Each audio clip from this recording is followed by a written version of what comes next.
always been is that we lose money on hardware, we make it up on software. Right. Well, Xbox just found a way to make up money on software without having to produce any additional hardware. And it's just put it on someone else's hardware, right? Exactly. So that's where it's kind of like I see that's where it's kind of like again at some point you're losing your identity, right? You don't have these exclusive games, but also if you're creating first party games at a clip and where they're crushing and they're selling on different platforms, maybe it works.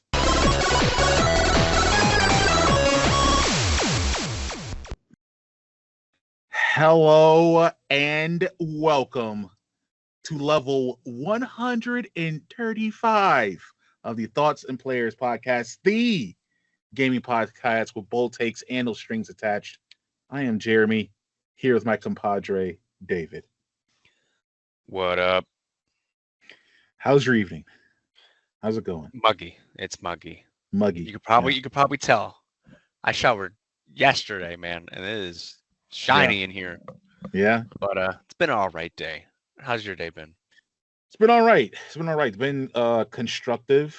It feels good to hey, say you have a constructive day. I did some yard work, so that always makes you feel good. Cleared this nasty weed bush that was in the back of my back flower bed. So able to get that out. Looks great, clear, sense of accomplishment. It's refreshing, you know. Yeah. I kind of I did that 2 weekends ago. I have this huge area by my deck. It has these little green shrub things that come out, and that's it. They don't get any bigger. I don't know what they're called, but they're like 6 inches tall, and that's all they ever do. But I had like mulberry trees growing, a bunch of other random stuff. I was like, you know what? Before these things start growing, I'm mopping the floor with all this. I chopped everything down, mowed the lawn. I went back and forth, just cleaned it out. And now all the little green stuff came up and it looks amazing. I'm like, nice. I did that. Exactly. Nice. Yeah, that little flower bed I'm talking about, it has it's always had these hostas in it that kind of grew a little bit and a little tall, right? And there were always these other bushes, weed bushes, and there was a rose bush that didn't really bloom or grow a lot. I dug all that out, cleared it all up, and now the hostas, I kid you not, they're freaking like 6-8 inches tall. They've bloomed. They're all over the place. They're super huge now. So they're if you make space for us, we'll grow. And I'm like, you got it. That's always interesting. Ladies, gentlemen, chickens, ducks, and hens, we welcome you into this level of the pod. I swear it is a video game podcast. It is not a gardening podcast. Somewhere in here. You should garden. It's good for the soul. We got a couple of great topics. As always, interesting takes and perspectives, bold takes, we may say. But before we get into those, as always, we're going to start with the games that we've been playing. So, talking games we've been playing. Who wants to start this? I can start. David, you can start. How are we feeling today? Sure, I'll go. Okay. A lot of Rivals. I'm in Diamond 2 again. And when you level up from anywhere to the next one, it shows you what percentage you are, server-wise at least. So when I leveled up to Diamond 2 today, and it said you're above 95.25% or whatever the point percentages were. Yeah. And it's just crazy. I'm in the top 5% of this game, and I'm only Diamond 2. Oh, yeah? On the server, at least. So it's rough out here. I'm either getting curb stomped or I'm curb stomping. There's no middle ground. Yeah.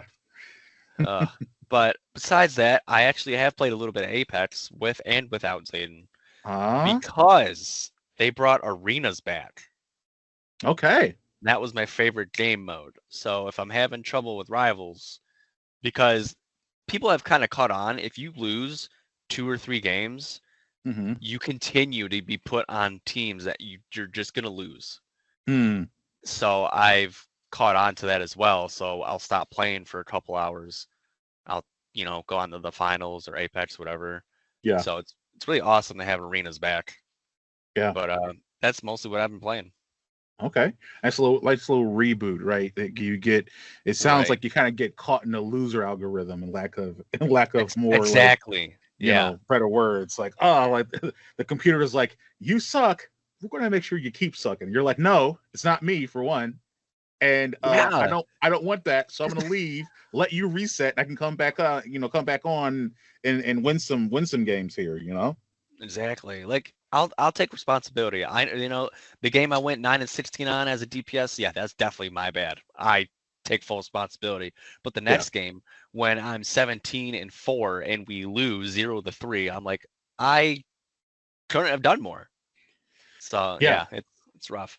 Man, that's and that also sounds scary. It kind of reminds me of YouTube, right? Like you watch one cat video And and they just YouTube's like, blow up. oh, you must love Cat? nothing but cats. So here's a bunch of kids like, no, I watched a video. Yeah. Uh, games that I have been playing. Really only had time for one, and that is Oblivion Remastered. I am I'm glad. so scatterbrained in regards to how I'm choosing to play this game. I was playing as my battle mage, Hmm. in which my players he's become more battle than mage, which isn't what I wanted. Um, I'm going through that whole thing I talked about before with the alchemy, like creating potions, creating powerful potions that you sell and make money for. Quickly realizing that unlike in 2006, I don't have as much patience for that process now, right? Uh-huh. I want to get the money, I want to get the bag, and I want to go. Which is why I have recently been playing as my Wood Elf Thief Assassin, because I'm just going into dungeons, I'm killing bandits, whoever else, I'm taking their gold. Peace out. I'm hopping in the markets and different shops. I'm stealing their stuff. I'm wearing it. I'm in it. I'm just Gucci with it. So it's been really fun playing as my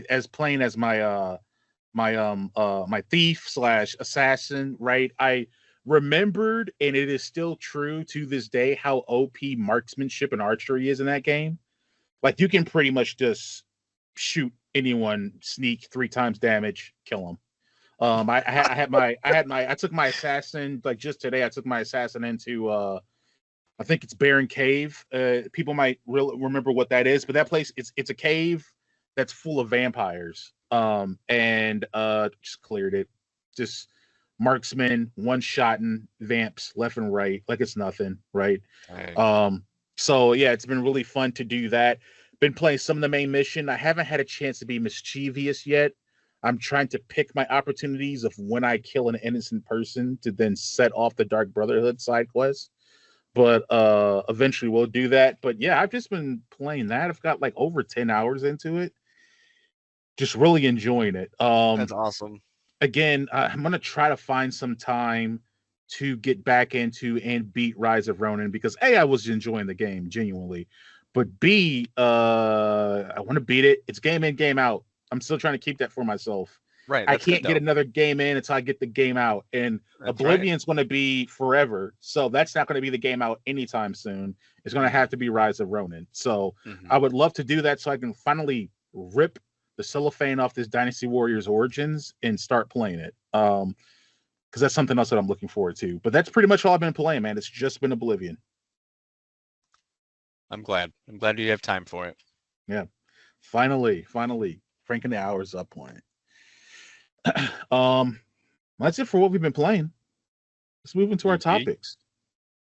We haven't really discussed an order of how we want to talk about them, but um how do we want to cover that? We know where our topics are. How do we want to cover that? You want to throw yours out first? Sure, I will do that. So, speaking of Oblivion, it's actually a great segue tie-in, right? Oblivion, Bethesda, Microsoft. It feels like Microsoft is kind of like in a split personality situation right now. Because on one end, I would say, at least from my perspective, Microsoft Xbox has been crushing it. Um, they've been releasing game after game, content out of content. Remember before we talked about, hey, Xbox, like PlayStation is crushing Xbox in regards to output of first party games. Right. Well, it's reversed, at least this year so far. This year alone, we've gotten, and there's more obviously, but this year alone, we've gotten Avowed, Hmm. first party game. We've gotten South by Midnight, first party game. We got a surprise drop of a remastered Oblivion, right? And we also, when we're recording this, I think it either has dropped or is about to drop. We're getting Doom: The Dark Ages, the brand new Doom game. It is May, which means that Xbox has almost averaged a banger a month. Yeah. Right? That's not often. Right.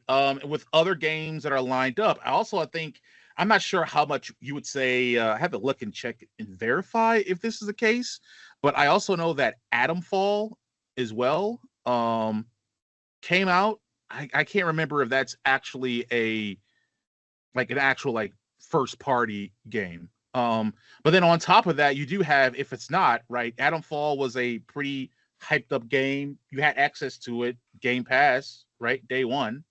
The right now potential game of the year, and we will talk a little bit more about this, or have a topic that kind of launches off of this, but Clair Obscur Expedition 33. Hey, if I want to imagine being me, an RPG lover that had access to Oblivion Remastered and Clair Obscur Expedition 33 at the same time, within the same week, within days of each other, through Game Pass, right? Right.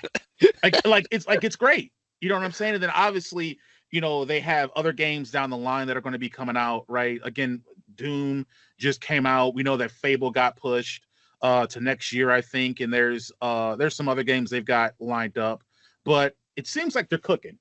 So that's Xbox being awesome, right? Crushing it on one hand. On the other hand, they just had this whole thing that happened, and it doesn't matter that, the other guys did it too. No one cares. It's all relevant. It's all at the time. They've also done massive price increases on all their hardware, right? Yep. If you look at it, we'll break down right here. Xbox Series X goes from being a $500 console to a $600 console. The Series S goes from being a $300 console to almost a $400 console, right? The base controllers go up from like 60 to like 65, I think it is. And then first party games, right? We're like, oh man, first party games, $70. Well, some of them, Xbox was like, oh, Nintendo can do that? Well, I'll do it too. So some of their first party games are going to start being $80 come the holiday of this year, right? And of course, that if Xbox is doing it and Nintendo is doing it, Sony's going to hop in and say, well, ours is going to be 90, because that's what Sony does. Yeah. So on the other hand, it's kind of like, oh, okay, this sucks. This is lame, right? So it's a potential that Fable's going to be an $80 game. There's a potential that I'm trying to think of when it comes out. When the next Gears come out, it's going to be an $80 game, right? Because that was also just revealed or announced.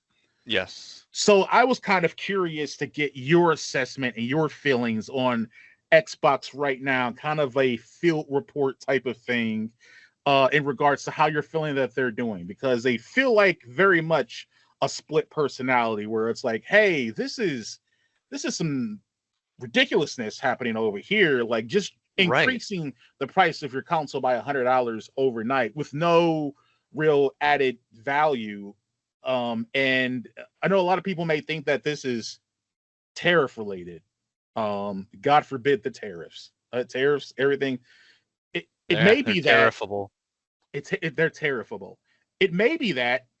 It's also probably not that though, right? Like, it's probably a little bit of both, right? And so on the other hand, you got that, but then on the other hand, like I said, a game a month, basically first party access, day one access with subscription with the subscription to all these other great games that are not just first party, but they kind of feel almost first party because they allow you a more accessible way to play the game. If you were interested in Clair Obscur and you wanted to figure out how it was, it's more economical for you to pay for a month of Xbox Game Pass Ultimate and play the game and see how it works, right? And then if you're like, oh, okay, I like it, I'll go ahead and buy the game.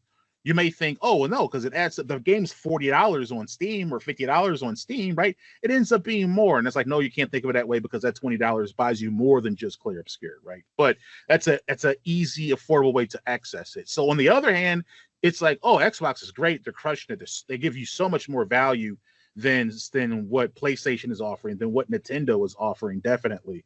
I think I have some opinions that I'll express on Nintendo in a little bit. I think the veil is kind of beginning to tear on Nintendo, but Mhm. yeah, but so shortened it. What's your feelings kind of on Xbox in regards to where they're at right now? Okay, so with all that being said, I feel like they're still just throwing out a bunch of crap and seeing what works. Because before, weren't they so like making games isn't that important because they were focused on other things, but now they're almost at one banger a month? They were kind of saying that they don't view like competing with Sony in regards to the quantity of first party games and that type of thing. Like that's not really how they're going to win the console war, because they've already lost the console war. They lost the console war during the Xbox One gen, so they have to think about it in a completely different way. And then again, I think we can touch on that a little bit more too. But go ahead and continue with your thought. But yeah, so that's what they said, and now they have almost a banger a month, and I think it's kind of like getting to them like, oh, we're doing good in the spot where we haven't been doing good. And then, with everything going on, they're being shady, like, oh, let's throw on this extra stuff, extra Yeah, $100. Oh, we need to. We can't make money off of these now. When dang well that they're going to make profit off of what they decided to sell them on, because all those stuff was already made, yeah, you know? So that's yeah. just another Microsoft being Microsoft. And then uh, I am blanking. What was the second part? Kind of like well, yeah, it was just more so just like how do you think they're what overall what do you think of Xbox is doing? And, like how are they? How do you view their current Okay. strategy and how they're doing and stuff? I don't like their strategy because right now they're just milking, like you said, an extra $5 per controller, an extra $100 per console, and who knows if they're gonna raise the Ultimate Pass price again. Didn't they already raise it 2 times this year or within the last year? Game Pass? Yeah. Yeah, they did the whole shift last year with getting rid of like certain tiers, and Yeah, so now it's like it's either Game Pass for PC or Game Pass Ultimate. I think is pretty much it. got it. Yeah, so they're doing that. So I think Microsoft is where they've always been, just being Microsoft. You know how like Nintendo's Nintendo. They just have their own little, I guess for a lack of a better word, their quirkiness, Mm-hmm. and that's what they're running on right now. But I think if they actually shift focus and just make these great first party games, I think they'll make the money that they're trying to acquire, trying to milk us out of everything else they're raising the price on. Yeah. So there was another component that I forgot to add, and I think it also speaks to a little bit of this approach with in regards to having to increase the sales prices of the consoles of the hardware, just where overall the money is coming from, right? Because we said that Xbox seems to be going the way of Sega, and that that appears to be true. But the other thing that I actually forgot to mention is the fact that Xbox made this move to go multi-plat with a lot of their games. So they don't have they don't have console exclusive games really. They just have first party games, right? If you think about it that way. I think it was either April and it's going to be May too. And partially maybe a bit of March too.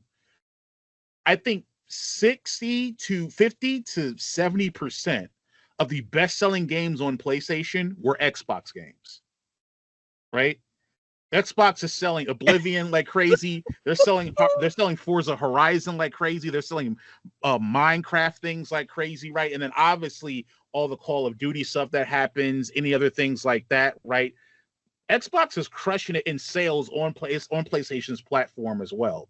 And you have to remember these weren't IPs, well, except for maybe the instance of like Oblivion, right? and like Oblivion will Right. be the exception to this, and going forward, other releases like Doom will be the exception to this. If Fable will probably end up on PlayStation, and that's going to be a tough pill to swallow for me. But it's the idea that like you're crushing it on PlayStation 2. And if you're selling 4 million copies of a game on Xbox, it's very likely that you could probably sell, 6 to 7 million copies of a game on PlayStation, because PlayStation has almost twice their install base, right? But these are existing IPs. I think of something like I'm trying to think of the game.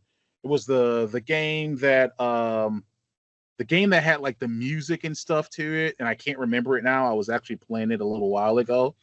For some reason I want to say Artful Escape, but that's not it. I forgot what it was. It's like the rock one. Let's see, music games. I can Google really quick. Xbox, and it'll bring it right up. It will bring it right up. It did not bring it right up. Okay, it did. Hi-Fi Rush is what I'm thinking about. Got it. So I think about a game like never would've Hi-Fi guessed. Rush, right? That maybe pushes 1.5 million copies on Xbox. And they're like, okay, whatever. Well, I go ahead and send that over to PlayStation, because people are forgetting that PlayStation has not been great with first-party releases in the PlayStation 5's gen. Like, they just haven't, right? They did the remaster of Demon's Souls when it first came out. We got a new Horizon. We got a new God of War. But overall, there's been nothing that like is like super like, oh man, we're super into this, right? It's Right. mostly been, people have been saying PlayStation 5 is basically PlayStation 4 Plus. You're playing mostly PlayStation 4 games on your PlayStation 5. So the idea that Exactly. you can actually get brand new current gen games that come in, Hi-Fi Rush gets released on PlayStation. You don't think that maybe they sell another 1.52 mil? Then you're looking at a game that's, going from selling 1.5 million copies to possibly 4 million copies. And the way that the pricing structure and strategy has always been is that we lose money on hardware, we make it up on software. Right. Well, Xbox just found a way to make up money on software without having to produce any additional hardware, and it's just put it on someone else's hardware, right? Exactly. So that's where it's kind of like, that's where it's kind of like, again, at some point you're losing your identity, right? You don't have these exclusive games, but also if you're creating first-party games at a clip and where they're crushing and they're selling on different platforms, maybe it works. Like if you're constantly putting out these really great games, maybe it doesn't matter if they're just exclusive to Xbox, right? You're Right. acquiescing the idea that Xbox, which built its name off of its hardware, right? The Extreme Box. If you're basically saying that we acquiesce being able to have the largest install base as far as hardware, we're going to get you with software. We're going to make sure that we have a consistent clip of really good to great games, and utilizing a surface like Xbox Game Pass makes them more accessible. Maybe that is the strat, and that's what it takes. Yeah. So then maybe you're kind of like, maybe you're okay with raising the price on your hardware a little bit more, because you're like, we can afford to maybe make less, or we can afford to either make money or make more money per purchase of hardware, because we're making up the deficit on the software end, because we just Right. opened up our game library to an install base of, I don't know, 80 million people compared to the 27 million or 30 million people that own an Xbox, right? Exactly. That's the strategy to go, but then again also lends to your point of like, well, then why you raising it $100 then? Is it just to make more money per I feel like they're piece just of being hardware? a little too greedy right there. Yeah. Because And what is that money like going towards? their pockets. Yeah. But yeah, like you were saying, they can make up the money just by selling it on, Sony, for example, because more often than not, people who, already have a system can afford an $80 game that's going to go on it, more so than getting an entire new console. Yeah. For that game. So not only are you spending the $400 plus, you also have to spend the $80 to get the game. Right. And at this point, I feel like people who are gonna get Xboxes are already have one, right? Unless Yeah, more they're likely. families that are like struggling and saving up and stuff for them. Yeah, then Mm-hmm. they haven't got one yet. But like typically, Most people that are going to get the new Xbox already have it, so they're not even going to make that much more money, even at the $100 mark more. Mm-hmm. But how many people have PS5s and are interested in maybe trying a new game? They'll Right. throw down $80 for that. Right. And again, yeah, that's the whole thing, right? PlayStation is not producing them at a quality or clip that they once were. Mm-hmm. And I'm not sitting here saying that all these games that recently that Xbox has put out are like game of the year, magnificent opus, whatever things, right?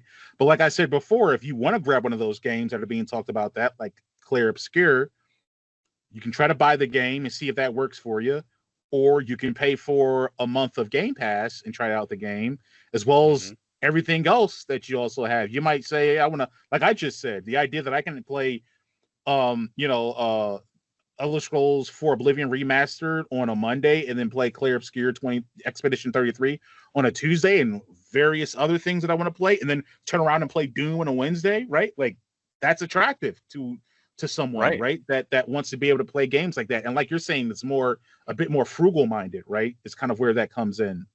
Yeah, overall, you may think you're paying obviously over the expanse of time, you're paying more for the subscription rather than just buying the game outright. But it's in the immediate for a lot of people is way easier to stomach $20 a month than $60 a pop.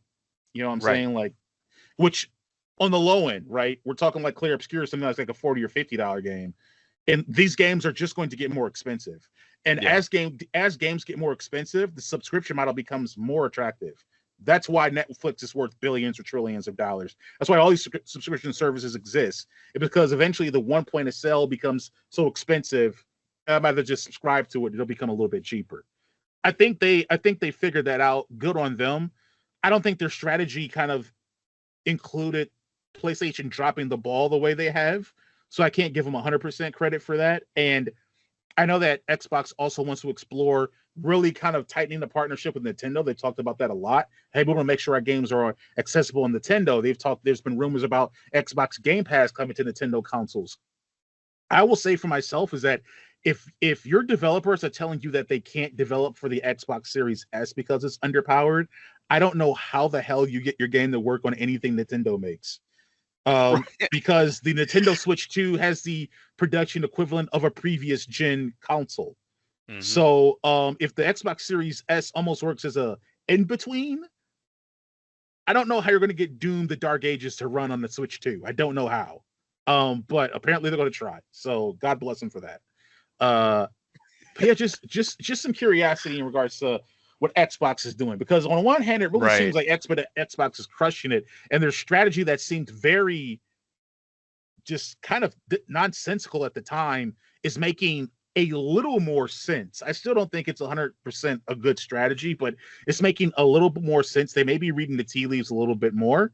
But then on the other hand, it's like these price raises and some other decisions you're making that feels like it's just restricting access to your game. It's also kind of like, I don't, like if that's the case, if you're going to go completely multi-plat, then to me the idea of eliminating a tier of Game Pass excess makes less sense to me. Like because for one, if I'm introing the service to someone on PlayStation and they hear about how good of a value is, maybe having that lower tier version where they can access it and at least try out the service, they might be like, oh, this Game Pass is actually pretty cool. I'll go ahead and pay $20 to make sure I have day one access or whatever other things that are happening, right? Rather than it either being you either pay $20 or you can pay $10 if you have it on PC. It's like that doesn't Right. even, or $11 or $15, whatever it is now. Makes a little less sense. But overall, we still have to see how things shake out. Nothing of what Yeah. Xbox has put out has been like earth shattering. I would also say nothing that Right. PlayStation's put out this past gen has been earth shattering. There's been no God of War 2018s this gen. There's been no there's been no Last of Us this gen. Right. Um I don't even know if games of that type of impact can exist anymore. I say that though Baldur's Gate did it just last year. So I guess games can have that, but it hasn't been first party games, that's for sure. So I don't know. Yeah. There's definitely something that could be changed in there. Yeah. That's it for my Infrabat topic, though. Okay. Well, that's a good one. Thank you. Mine is how we were talking about the Expedition 33. We know that that game came about because some game devs were bored at their job making games, right? Mm-hmm. So I was wondering, what group of people at whatever company do you think would make a game type that they don't usually make?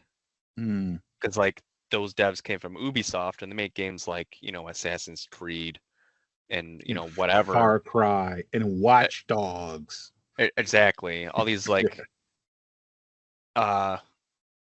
RPG-ish, Yeah. action, blah blah blah. But then this Open world Expedition type things. 33, Yeah. yeah, the open world. The Expedition 33 is like a turn-based RPG, Mm-hmm. right? There's some similarities, but that's a different genre, Yeah. It's not typical of Ubisoft. Yeah. It does some So interesting modifications and takes on the turn-based kind of like turn-based essentially mechanic as well, right? Like it moves things a little bit differently in that regard, which is interesting. even better, added on to the genre and even more, Yeah. So like, I guess I'll go first. So the devs, the group that made Resident Evil 8, right? Mm-hmm. Capcom is the distributor, whatever they're called. I'm not good at Mm-hmm. this part. But I think that group would make a great game, kind of like Left 4 Dead. I know it's still it's the same like horror aspect, but in like Left 4 Dead, like you can play as the different kind of zombies and stuff. So it's like Mm-hmm. maybe like a 4v4, Right. but not taking it straight from Left 4 Dead. It could be 3 people or 5 people, and obviously the kind of zombies you could be would have to be like different. Example like the hunter, right? Mm-hmm. Oh man, the hunter scream just lives in my brain, man. It's so good. But yeah, I think that would be a good one. Resident Evil 8 people making a multiplayer however many versus however many kind of game. Yeah. So it's sure it's still first person shooter or third person shooter, but the game itself is different. Mechanics of it are different. Yeah. Exactly. Yeah. Yeah. I like that one. I think they've still been trying to nail that, right? They had what is it, Back for Right. Blood? Back 4 Blood, it was good. It was good, but It didn't hit. didn't hit. Yeah. And I think part of that is that storytelling aspect, and I think the REA crew could bring that for sure. Yeah. One thought that I had immediately, well, there were a couple of thoughts I had. One idea was that kind of like I was thinking about like Square, specifically how Final Fantasy like began as like turn-based and then they went real time and how that's like worked out. It's been awesome. But for this one specifically, really crazy pivot. I think that this would also, I think, save them from themselves. I think the Bungie team could do a pretty cool fantasy RPG. Now right now they do like a sci-fi fantasy first person shooter, right? And Right. they obviously they have with Destiny, and then they're kind of doing the same thing with Marathon. And Marathon has been really not well received. I think Bungie's, for lack of a better word, smelling their own farts a little bit too. I think they're high on themselves a little too much. And I think them having to pivot to a genre and mechanic of game that they don't usually work in would do a great thing of refocusing them on understanding and learning essentials of game design around this new different type of genre and different mechanics, and just kind of emboldening them to take to be a little bit more realistic but also risky with some things. What leads me to think that they would work well is that Destiny, I'm not sure about Marathon, But Destiny now, obviously, Bungie working on the other Halo games, right? Bungie has a pretty good grasp on how to create compelling lore. And for an Yeah. RPG fantasy world to work, it's got to have great, deep lore. That's how it works. That what makes it feels better. If you're needing, an example of that, check out Avowed. Not great lore, a little bit, right? Because it's attached to Pillars of Eternity, but the way that they explore it, not great. So I think they would be able to do a really great job of that. It kind of reminds me of when we talk about From Software, right? From Software is great at lore. Narrative storytelling isn't their focus. I think it's the same with Bungie. Bungie is great at lore. I think they could do a good job with narrative storytelling. They've done it before, but I think the aspect of how they're able to build such rich lore and rich worlds pivot to this new thing. I think they can do a pretty bang up job on it. Yeah, I mean, you're right. The Halo series, that's the reason half the people like the game is because of the story that's been told. Right. One of my closer friends at the time, they would play Halo 3 story just because. Yeah. They beat it tens of times. They just loved it so much. Yeah. So as you're saying, a fantasy RPG action, And what and they that need that may be the Bungie of old. One of the things that I'm kind of realizing too, right, with other game releases in these studios, is that we it's kind of hard because we use it but we don't. This idea of pedigree and legacy, I think more and more needs to be called into question and maybe devalued in some sense, because BioWare has pedigree with storytelling and with the characters, and they came out with the Veilguard, right? And Mhm. there's been tons of instances of these game studios that have these pedigrees coming out with these subpar games and subpar takes. For Bungie, I'm looking more at their most recent work, which is Destiny. Destiny, the story isn't as compelling as Halo's, right? But because it's their IP and because they've been working on it for so long, they've done a great job of building up the lore of that world. It's an immense amount of Right. high concept and high quality world building they did with that game. And I think that's an essential skill to have when you're trying to create a brand new fantasy RPG world. Like that's essential. Especially with RPGs, there needs to be the feeling of a rich lived-in world that has story and legacy in it. And I think because they did it so well with Destiny recently, we see they can do that. Right. The storytelling, different. The lore is what I'm focusing on. I think they could take more of a From Software approach of creating a really compelling RPG that has this rich lore that we could explore in the world. That's where I think it's kind of like I observe this to be a recent strength. I think this is how it can translate. I don't expect you to have the legacy or pedigree of your Halo days, just like I don't expect any more for BioWare to have the pedigree of their original Dragon Age or Mass Effect. Like I just, the expectation is different now because Right. they've shown more times than not they have people there that don't have that quality of storytelling or understanding of game design. It's just different.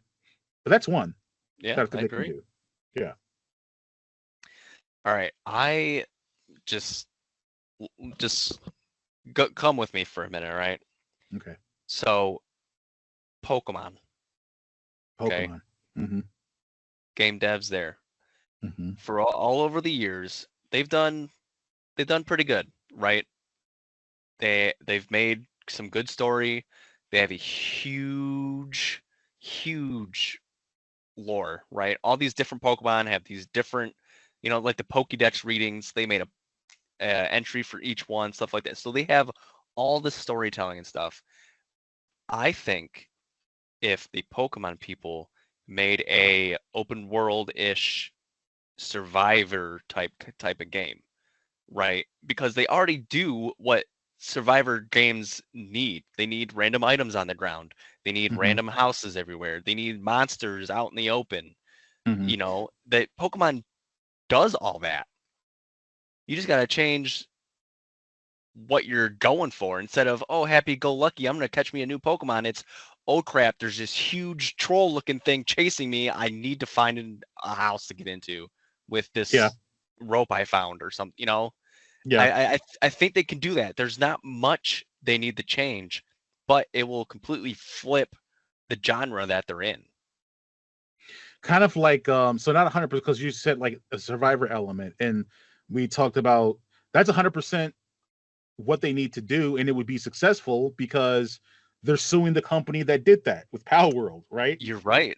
I Power World completely forgot about Power World Palworld. added survival mechanics, but I think you're saying more so just like a survival game that's revolving around like, hey, there's types of like monsters out there, not so much going out catching creatures and then Correct. So using them. So yes, yeah, okay. it's not I'm still good. 100% the same. Yeah, Yeah, it's a it little wouldn't be different. Palworld at all or Right. Pokemon. Yes, it would just be Survivor. What I'm saying is that format and how they explore But the world lends to survival because another game incorporated some survival stuff and it made sense. Right? yes, Yeah. yes. Yeah. So they should 100% do that. I mean, I would like to see. I mean, I guess the Pokemon company or whoever the devs are. I guess it would be the Pokemon company. I understand they just work on just Pokemon games. I would imagine as a dev that has to be incredibly annoying that you just have to work on one IP and make one IP one way. It would be cool if they took that talent. Even from a long time ago, right? When you think about the original like Game Boy Pokemon games, right? Because those games obviously were Pokemon monster catching games, but they were also just very sound RPGs.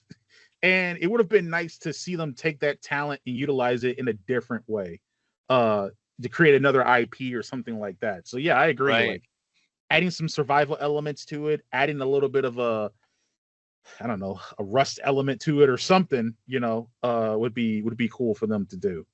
And they would probably, I mean, I would assume they would have the talent to do that.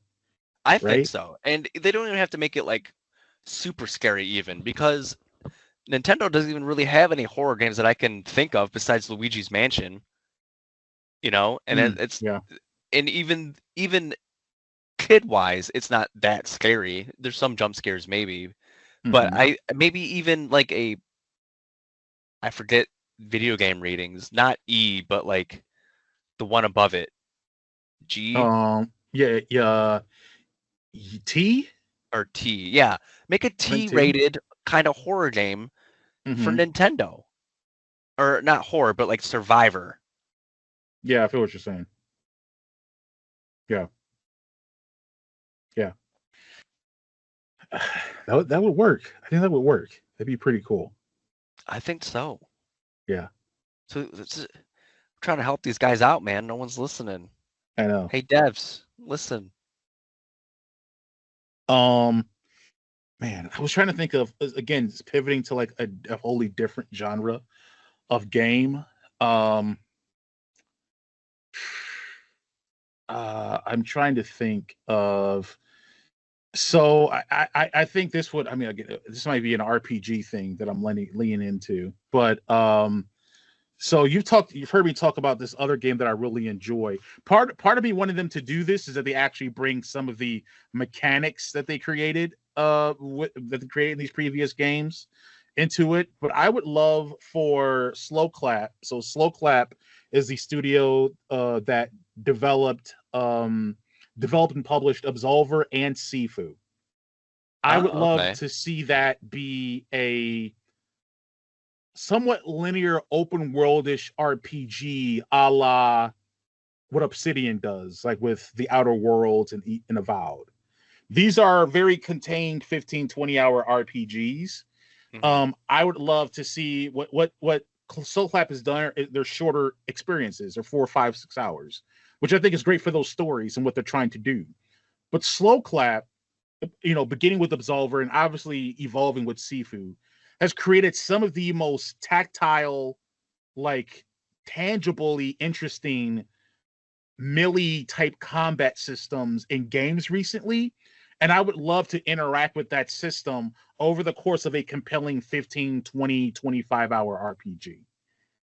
So instead of just creating these Yeah. kind of like linear action adventure games, flesh Right. them out to be semi-open RPGs, right? I mean, I would imagine with that kind of combat system, I would imagine I'd love a game of the amount of width and breadth of something like a Witcher 3, but with that combat system involved. Slow Clap does a pretty good job, at least they did with Sifu in my mind, a pretty good job of storytelling. Again, they use kind of a cinematic approach. I don't know how that would work over the span of dozens of hours, but I think they're really good at storytelling. They're obviously great at creating action and creating combat in their games. I'd love to see them expand that into a open or somewhat open RPG that's 20 to 30 hours long. I think that's would be a great pivot for them. Hopefully Sifu was successful enough for them to actually try that. I think that'd be cool. Yeah. It's got to happen. It's just got to happen. Gotta send it to him. We'll email him. Yeah. I think I can come up with one more. Okay, so we know how good Respawn is when they're capable, like with Titanfall 2, right? Mm-hmm. Amazing gameplay, good story, everything like that. I think kind of like the same thing you were thinking like with Bungie. I think those group of people would make an amazing just like adventure game. You know, because they have ability to do so much stuff. Like you could do the wall running and stuff in it even or whatever, you know, Yeah. take away, add whatever, but they already tell a great story. Mm-hmm. So I think them making this amazing action-y adventure game, I think they would do pretty good in. Yeah. I think it maps right directly, right? You have the aspects of Respawn with Titanfall, Respawn with the Jedi series with Fallen Order and Survivor, right? I think they could fall right into creating something like that and doing a really great job. I think Respawn, even the Jedi series, I mean, they're good games. I know some people were down on 2 more than 1, and I talked about playing 1 and absolutely wanting to take out and fight the map system, the navigation system. Physically wanted to fight the navigation system. But outside of that, I did enjoy the game. I enjoyed the combat. I enjoyed the story, the characters, the world. Obviously, so like, but yeah, I think Respawn for sure. Let it bake a little bit, vet some of those ideas a little bit more, and they're good. Just bring everyone that made Titanfall 2 back, and just say make a thing. That's all you got to do for me. Just tell them to make a thing, and I'm sure it'll be great. That's what we need to do. One of us win the lottery. Yeah, we'll get everybody together. Oh, bro, if I won the so a little side note before I get into mine. I've thought hundreds of times about what I would do if I won the lottery. And depending on how much money I made, let's say I won like 500 mil. You can bet day one your boy is like, guess who's opening up a game studio? And the first thing I'm doing is I'm basically hiring everyone that worked at Westwood Studios. I'm gonna be like, y'all got to start working on a Command and Conquer. We got to work on that. We got to make that happen. Right. And then the second thing I'm doing is I'm hiring everyone that worked on Titanfall 2 and saying, we got to come up with a first person shooter that works and that fits this world of storytelling. They're going to be like, yeah, do we think we can work? Like, bro, you create a great game like Titanfall 2 that has a 6-8 hour campaign and do like Clair Obscur, or like maybe they even did like Oblivion Remastered and just charge $50 for it. AA game with that type of playability. And bro, we crushing it. We selling 40 million copies. Easy. Exactly. You know what I'm saying? You just value, you know what I'm saying? Let's just be smart and tactical with it. So yeah, I 100% agree with that. Let's see what I was going to say. The third game, or the third kind of studio that I think, man, I kind of like lost a little bit of my train of thought, but I was going to basically kind of say, like, I just want this studio to make this game. And essentially, oh yeah, I remember now. Remedy, just make Killzone. I know Sony killed Killzone and it deserved it. It needed a bullet in it. Either, you know what? Scratch Killzone, because Killzone needed a bullet in it. Remedy, resurrect the man, what is it called? The Resistance Fall of Man series from PlayStation. That was a great series, like this World War II, but aliens are attacking, right? And you've got to like fight and kill. Have them do it, put some trippy psychological stuff in it, right? But again, it's a change because Remedy is more so like like action, third person action, and in the Resistance series was like first person shooter essentially, right? Mhm. But yeah, bro, you bring aliens and psychological thriller drama stuff into a World War One, World War Two setting. You could do some real interesting stuff with that from a Yeah. gameplay standpoint, from a storytelling standpoint. And I would trust Remedy above all. I talk about them all the time as far as just storytelling. They're the ones that I would say go to do that. I was also going to say, hey, you can do that with Killzone, but F Killzone. Do it with Resistance Fall of Man. You know what I'm saying? Yeah. Because Killzone is sci-fi. I don't want that anymore. If we're going to do sci-fi, some type of scientific or whatever weird stuff, let's do it in a more grounded World War II setting. That'd be super cool. So I think that's it. I have the genre, right? Is Remedy make a first-person shooter game, but I'm going to be more specific. Just remake Resistance Fall of Man. That's all you need to do. Right. Sony, revive some of your IPs, man. Stop giving us God. Why are you giving us God of War all the time? You have other IPs and games you can make. Right. At least Nintendo is almost kind of revolving around them. Oh, here's a random Samus game. Oh, here's a random Link game. Oh, here's 5 Mario games. Right. Oh, it's the thing of expectations, right? Like with Nintendo makes games, they explore with experiment with some IPs every once in a while, right? But hey, make a Mario, make a Metroid, like make a Star Fox, whatever. Like this is what you do, right? And Sony's like, oh yeah, we're gonna go ahead and we're gonna remaster Horizon Zero Dawn. We're going to remaster a game we released 6 years ago. It's like they did with The Last of Us. We're going to remaster a game we released 3 years ago. Here's another God of War, and right. and then they're going to be like, oh yeah, we've created this game for Spoken that bombs, or we're going to give you another zombie game in A Days Gone, which bombed, even though it had quality or had potential.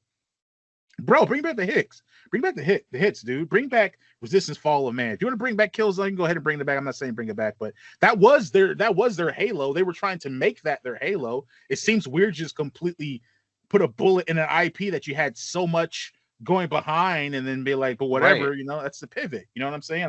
I guess.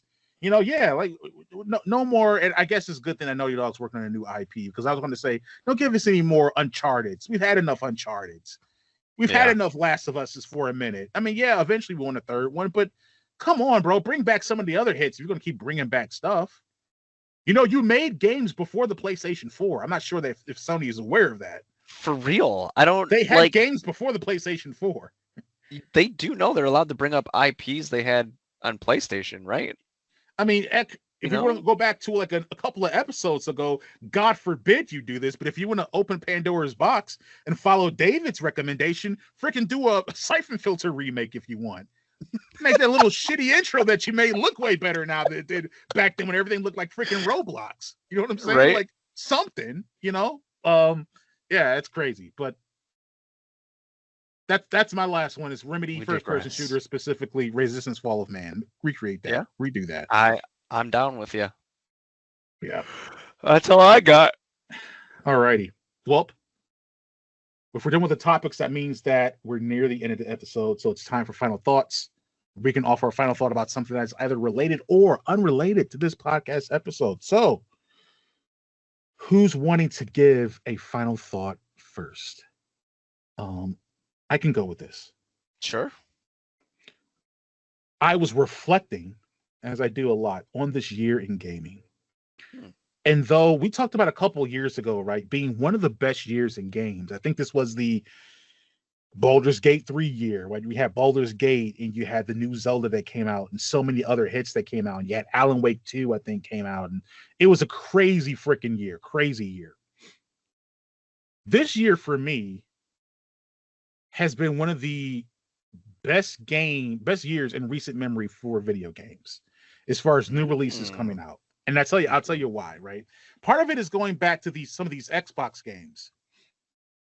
I got Avowed. Now, again, I didn't really get into Avowed, but I was excited about Avowed, and I have that there to play.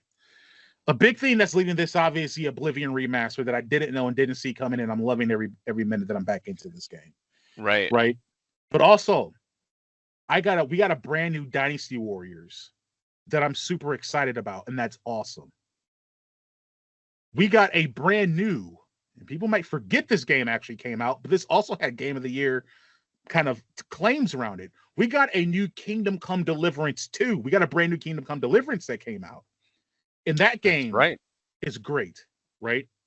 We've got a new Doom coming out. You know I love Doom, going around killing demons. And in August, so I say all this to say a couple of things. New Elder Scrolls game. It's a remaster, but new game. One of my favorite franchise. Dynasty Warriors. One of my favorite franchises. Coming up in August 8th, it was announced or revealed. Mafia: The Old Country. We've got another Mafia game coming out. That's awesome. So I'm gonna get to play another freaking Mafia game. There's also you just completed them.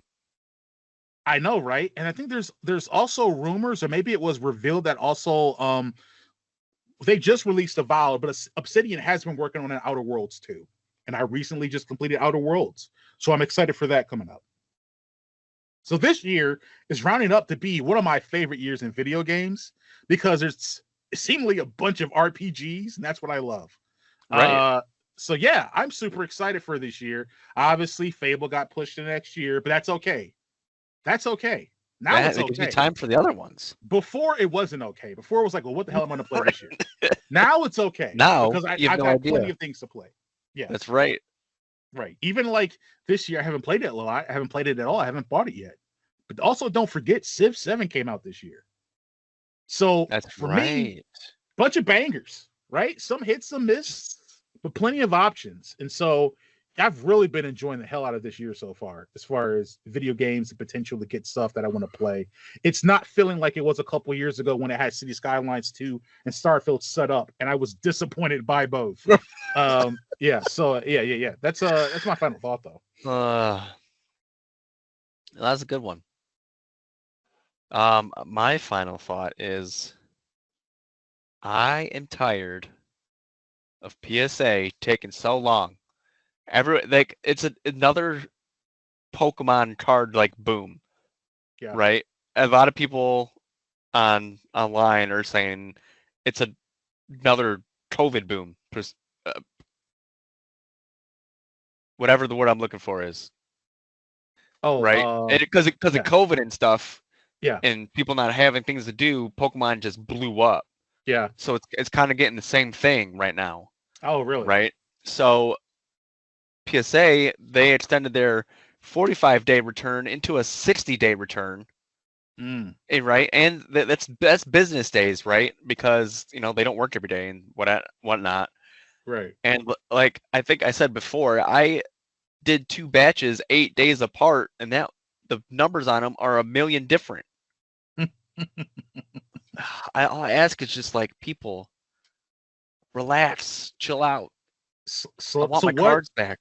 What is causing the boom now with the cards being sent in? I'm not sure. Like, it's just what's hot right now. Not only is the grading booming, it's also Pokemon itself is booming. So yeah, you got 2 booms in the same industry booming, and one's just popping off on the other, and it's just a mind flux of booms. It's incredible how money and things and people and what they spend and what they do work. And I know we talk about like video games, which I think has become an increasingly expensive hobby. But like the idea that like you look at like all indicators, people are eating out less. There's fear of recession, so therefore people are spending less. Spending's down, all that stuff is down, and then you look at it and people are like, bruh, we cannot keep people from spending money on Pokemon cards and Pokemon grading. We've got to turn them away. There's so much coming in right now. And it's probably people are like, I'll spend money to get my card graded. I'm not going to spend money at McDonald's because a freaking chicken McNugget meal is like $15 now. I'm not going to do that. I'm going to spend money to get this card graded. It's very interesting how some things that you would think are maybe a bit more like, I don't know if like a luxury, right? But maybe more so like things that are maybe more non-essential, it feels like, right? Still have like, they're like, we're super busy. We can't do anything. And then meanwhile, this places like, hey, we have food for nourishment. And they're like, nah, you guys too expensive. I'm out of here. You know what I'm saying? I gotta go get this Charizard graded. I do not have time for Applebee's. It's really interesting. Yeah, I think it's because it's quote unquote easy money, because like there's a lot of scalping and they're just turning it over, doubling the price and trying to sell it. Yeah. And unfortunately, people are buying it because you can't find it anywhere. Right. You know, like I understand the people that buy a couple boxes or whatever, a couple packs, a collection item. You know, there's like these crazy big boxes that have like 6 packs in them with like a promo card and whatever. Like people are literally buying everything at a store. Yeah. You know, because like I have 3 booster boxes and I have a collection thing and I have some sticker, whatever. I don't know. I got a collection, but I'm not buying out the store. That's what the difference is, you know? Yeah. It's crazy. But Yeah, again, so I'm sorry, I missed my point. My point was because the boxes I bought in there, you know, all of them were about 130, but now one's worth 300, one's 400, and one's 250. Oh yeah. You know, and all I did was buy a box of cards. Right. I think that's everyone's thinking there's money in it, but the problem is there isn't going to be eventually if all the scalpers own everything and are trying to sell to each other. Yeah. Right. Yeah, it's true. Yeah, that kind of feels like kind of like the Bitcoin type thing with like in the beginning when all the mining and stuff was happening, and then it was eventually like eventually it's mined out. You can still mine for it, but yeah, I think I was reading an article. There's like one Bitcoin left. Yeah, or something like that to mine because they've been doing it for so long. Yeah, it's like little return on that investment. Yeah. Even like speaking of collector things, it kind of reminded me because I think I talked about before, like being super pumped for Ghost of Yotei. That's another game I think coming out this year that I'm super excited for. And I'm like, oh, for sure, because I didn't do collectors on Ghost of Tsushima, so I'm gonna make sure I do collectors on Ghost of Yotei. This collector's edition is $250, and what's in it though? Sorry, that's what you're about to say. No. What I wasn't about to say. What I was going to say is that I don't know what I was expecting. I was not expecting that. So I'm kind of having to like figure some things out. One thing that does not come with it, and I can tell you right now, is a physical copy of the game. The game it's a digital. So what comes with it, I can tell you, because I have it pulled up here, and it's $250. You can get it right from the PlayStation Store. Comes in a beautiful box, so that's what most of the money is. But the physical items you get is you get the ghost mask, you get a sash, you get a Suba, you get a papercraft ginkgo tree, you get art cards, and you get a Zeni Hajiki coin game and pouch. Then there's digital items. Ghosts of Yotei full game for PlayStation 5. The snake armor that's inside the game, digital deluxe armor die inside the game, digital deluxe horse and saddle inside the game, sword kit, traveler's map, and charm all inside the game. I can't get a physical copy of the game. I know. What is that? Are they not making physical copies? $250? Is it like Hellblade? Are they not making physical copies? They're making physical copies. Okay, well then one definitely should be in there. Right, because here's the confusing thing. The digital version costs as much as the physical one. I don't even want to get started. That's the thing that's the most confusing.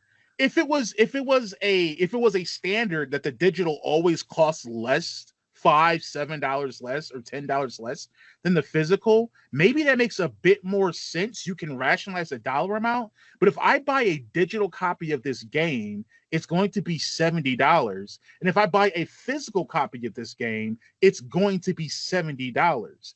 If I'm going to spend $250, give me a physical copy of the game. Yeah. It's really weird. It's simple. Yeah, it's like you know what else I would love to display with all this other stuff? The game case. I would also like to Right. have that up there with Just it. just put the card up there that has the digital code. It'd be the same thing, I right? know, right? Like it's so dumb. It's so unbelievably dumb.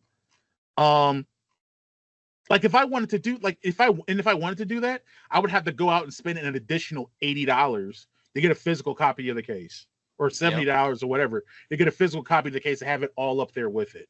That's absurd. I'm not spending 300 something dollars to get the kind of collector's edition I want. Before it was a no-brainer if you bought a collector's edition, you got a physical copy of the game. Right. This is nonsense, dude. And It is. I agree. there's also no offer for like an option that includes a physical copy. Like if it was 250, but one that included a physical copy was 260, dumb as it sounds, you might have me.